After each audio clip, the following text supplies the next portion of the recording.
sometimes it's better to subtract things than to add things. When is that the case? Well, I've got a podcast and now I want to add this other thing.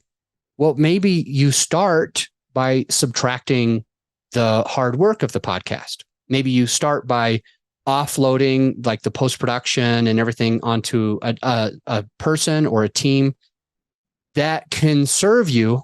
So now that you have more time and energy, you can be a better mom or dad to your kids. You can be a better husband or wife to your spouse. You can be a better churchgoer.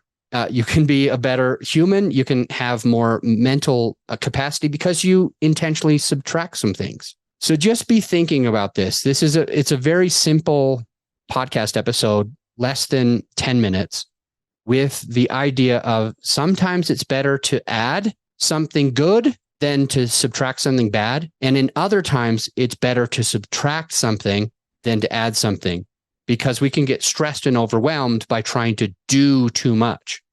We can raise our cortisol. We can be stressed. We can get angry at our kids. I know from experience, by the way, I did that. I did that in 2016, 17, and 18, all the way through December of 18. I felt like I was a monster because I was working like 80-ish hours. And for me, what did I add? What did I subtract? Well, I started by adding a virtual assistant, and that allowed me to relax a lot better. She started handling more stuff and I had more free time. And then I decided to subtract the beer.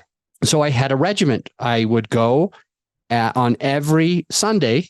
I would go shopping, grocery shopping every Sunday. And I happened to buy a 30 pack of beer every freaking time. And one day I decided, it was December of 2018. I decided rather than buying a 30 pack and drinking basically, 4 or 5 or 6 beers every single night, I'm going to replace that for soda water, just sparkling water, seltzer water.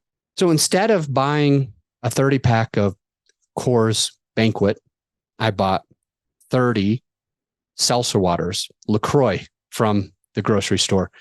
Now, they were almost the same price, so I wasn't really saving that much money. I was saving some money, but I still was able to sit down, open a can, and hear that fizz, right? To hear that, and that made me feel really good, because that was like my habit. Was once I cracked the beer open and heard the carbonation exiting, that was me signaling to myself that my day was done. It was time that I got to relax.